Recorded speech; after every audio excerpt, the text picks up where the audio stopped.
नमस्कार। इन खबर में आपका स्वागत है। आम चुनाव 2024 की हलचल के बीच बीजेपी आज दूसरी लिस्ट जारी कर सकती है। यदि आज किसी वजह से नहीं हो पाया तो फिर वो लिस्ट कल जारी होगी। और उत्तर प्रदेश की बात करें तो ये बहुत हलचल तेज है कि बसपा प्रमुख मायावती चुनाव के ऐलान के बाद कोई बड़ा डिसीजन ले सकती हैं और इंडी गठबंधन से उनकी पर्दे के पीछे बात चल रही है। ये खबर बहुत तेजी से चली। आज मायावती सामने आई और इसे मीडिया की शरारत बता दिया। कहा कि न तो कोई तीसरा मोर्चा बना रही हूं, न ही किसी गठबंधन में शामिल होने जा रही हूं, बसपा अकेले चुनाव लड़ेगी। उन्होंने एक के बाद एक एक्स पर इसको लेकर के कई पोस्ट डाले हैं। आपको बता दें कि गठबंधन की बात को लेकर पहली बार मायावती नहीं भड़की है।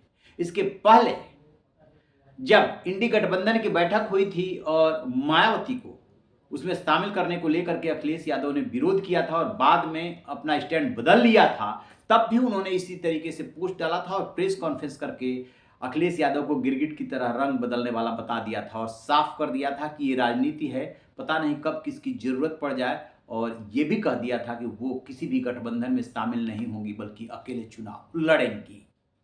दरअसल कहा यह जाता है कि मायावती किसी न किसी दबाव में है, विरोधी आरोप लगाते हैं, तभी तो वो यूपी में मन से चुनाव नहीं लड़ पाई। 2022 के विधानसभा चुनाव में सिर्फ उन्हें वोट मिले 12.8%, जबकि 2019 के चुनाव में, लोकसभा चुनाव में उन्हें जो है 22% वोट मिले थे, लगभग 10% घट गए।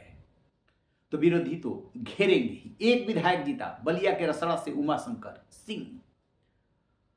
और अब जबकि 2024 का आम चुनाव हो रहा है तो मायावती किसके साथ रहेंगी, कैसे चुनाव लड़ेंगी, क्या अपने दम पे चुनाव लड़ लेंगी, ये सारे सवाल उठ रहे थे। लेकिन अब उन्होंने फिर से पोस्ट डाल करके साफ कर दिया है कि वो जो है अकेले दम पर चुनाव लड़ेंगी।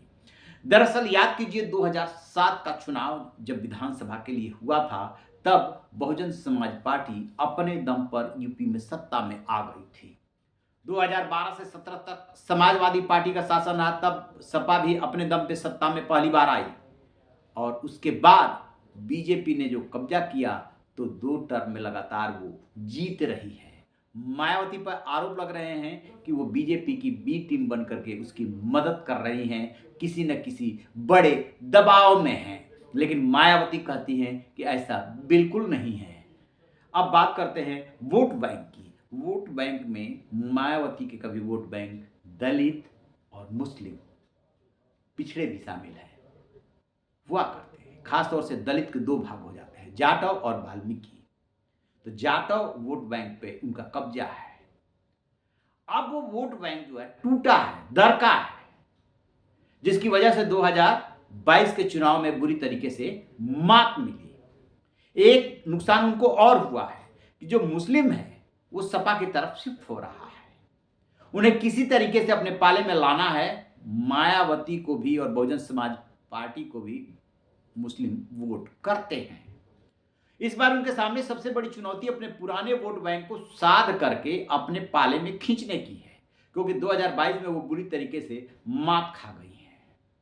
अब देखना यह है कि उनकी जैसे ही चुनाव आयोग ऐलान करता है उसके बाद उनकी स्ट्रेटजी क्या रहती है, और जब वो अकेले चुनाव मैदान में लड़ती हैं तो क्या वो पुराने वोट बैंक को अपने साथ खींच पाती हैं, एक सम्मानजनक लड़ाई लड़ पाती हैं।